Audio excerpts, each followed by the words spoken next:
सीमा एक गरीब परिवार की थी और उसका पति किशोर फैक्ट्री में काम करता था।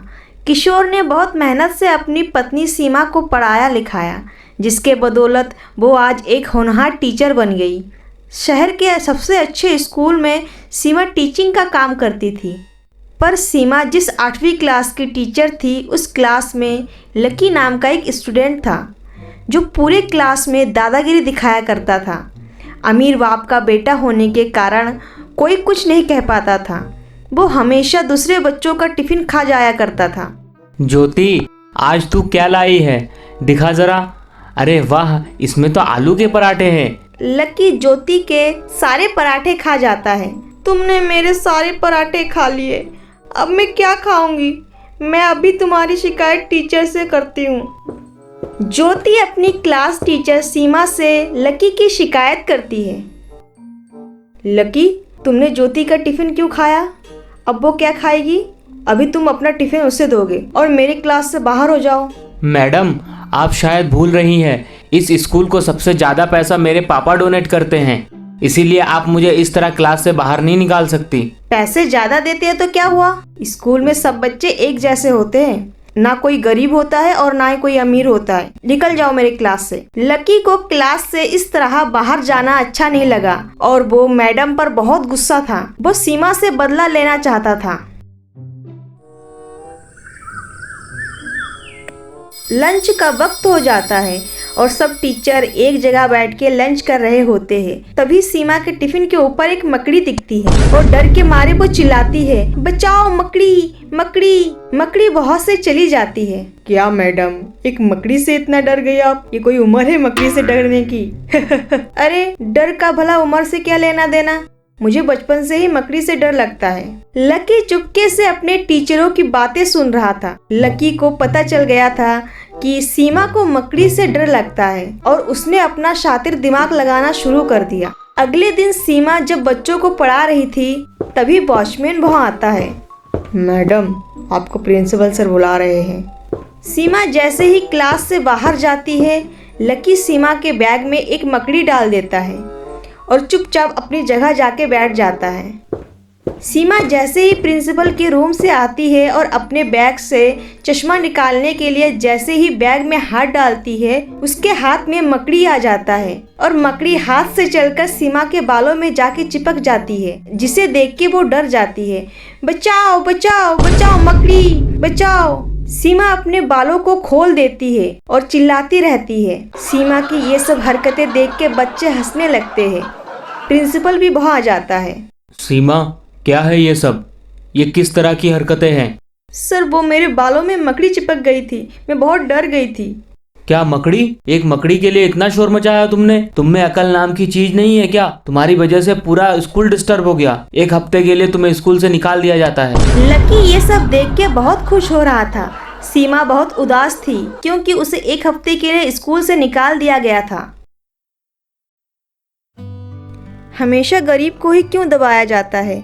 आखिर मेरी गलती ही क्या थी? मुझे पता है ये सब उस लकी के कारनामे हैं। क्यों उदास होती हो? देखो, मैं तुम्हारे लिए टीवी लेके आया हूँ। मैं तो पूरा दिन काम पर रहता हूँ, जब जब मन करे टीवी देख लेना।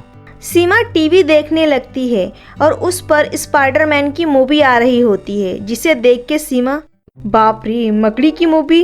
पर ये क्या, मकड़ी के काटने से हाथ में से मकड़ी के जाल निकल रही है? तभी एक मकड़ी सीमा के पैर पे आके काट लेती है और सीमा बेहोश हो जाती है। कुछ देर बाद सीमा को होश आता है, पर उसे कुछ याद नहीं रहता। एक हफ्ते जैसे तैसे कट जाते हैं। सीमा स्कूल जाना शुरू कर देती है। एक हफ्ते बाद भी लकी की हरकतें कम नहीं होती है। ये मैडम फिर से आ गई। लगता है एक मकड़ी से काम नहीं हुआ, कुछ और बड़ा करना पड़ेगा, तभी मैडम को अकल आएगी। लकी ने एक डिब्बे में बहुत सारा मकड़ी भर लिया और सीमा जैसे ही स्कूल के स्टोर रूम में बच्चों के पुराने कॉपी रखने गई, लकी ने तुरंत स्टोर रूम का दरवाज़ा बंद कर दिया।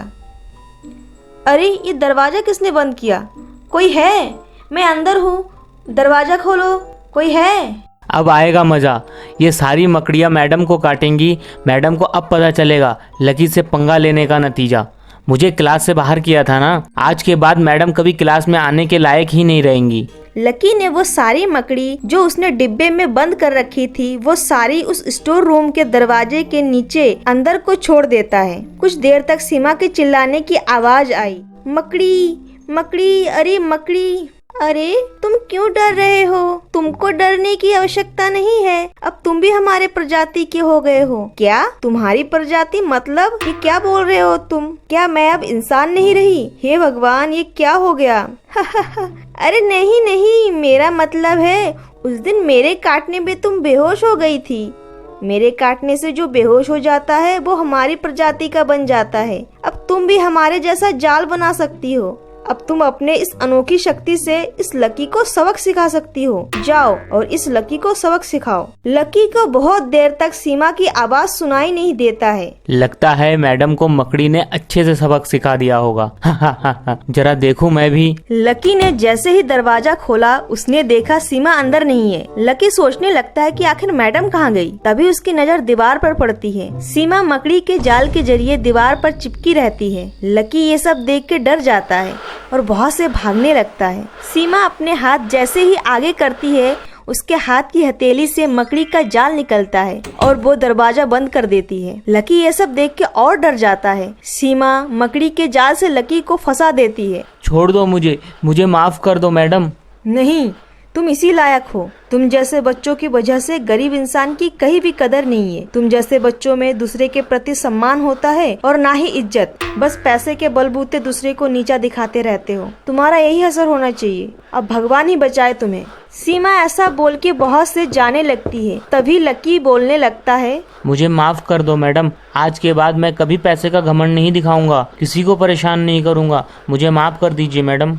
लकी बहुत गिड़गिड़ाता है। सीमा को यह देख के एहसास हो जाता है कि शायद उसे सबक मिल गया है। सीमा लकी का रोना देख के उसे छोड़ने के लिए राजी हो जाती है। मैं एक ही शर्त पे तुम्हें छोड़ूंगी। वादा करो किसी को आज के बाद परेशान नहीं करोगे और इन सब के बारे में किसी से जिक्र नहीं करोगे, वरना मैं दोबारा से तुम्हें इसी मकड़ी के जाल में फंसा दूंगी। नहीं मैडम, मैं वादा करता हूँ मैं किसी को परेशान नहीं करूँगा और ना ही किसी को इस बारे में बताऊंगा। सीमा लकी को छोड़ देती है और इस तरह लकी अब एक अच्छे बच्चे की तरह स्कूल में सबसे प्यार से मिलजुल कर रहता है।